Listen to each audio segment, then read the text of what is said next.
یک لحظه چو گوش دار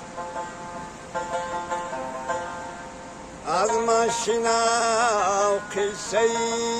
حاجی اشرف دین مثل او کم بوده در روی زمین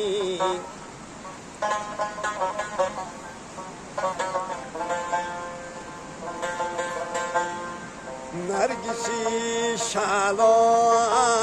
از نوری صفا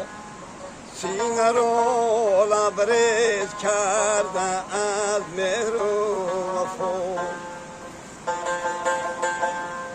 سینه رو لبریز کرده از مهر و وفا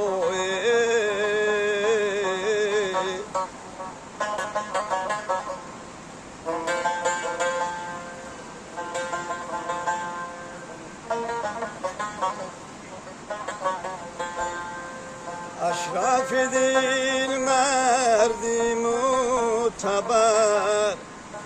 هر کلامش در زبان شیر و شکر هر کلامش در زبان شیر و شکر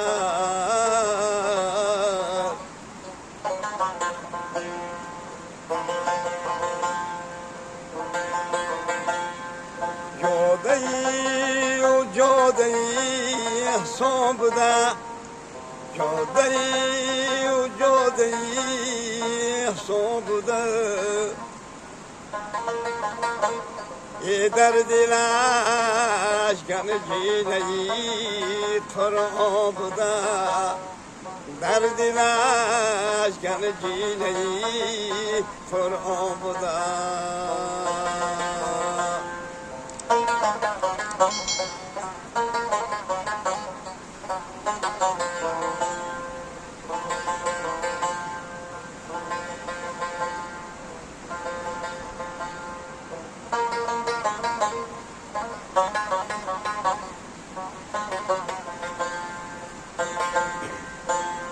یه مردی با تگمین و با اندیش است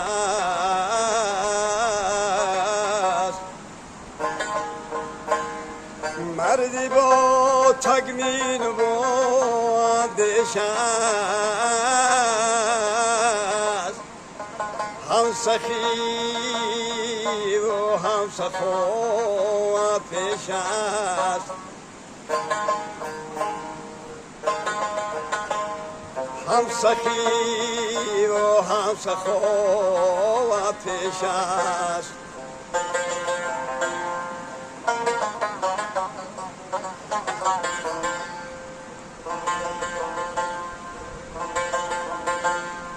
میدهد یاری بخورد و با کلان میدهد یاری بخورد و با کلانه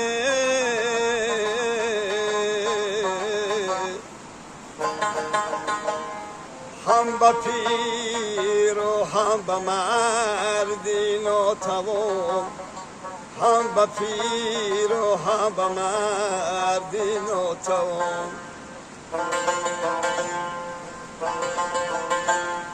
با سخن کس را تبابت میکند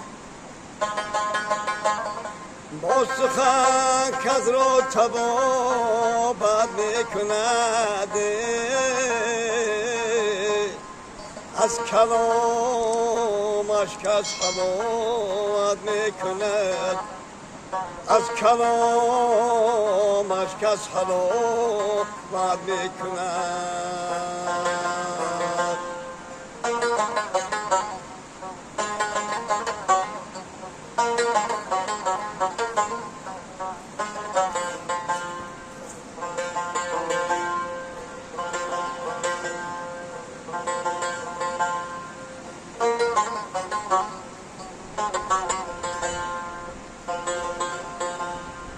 یار دوست در خاری دوست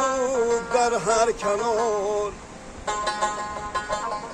یار و دوست در خارج و در وطن در هر کنار.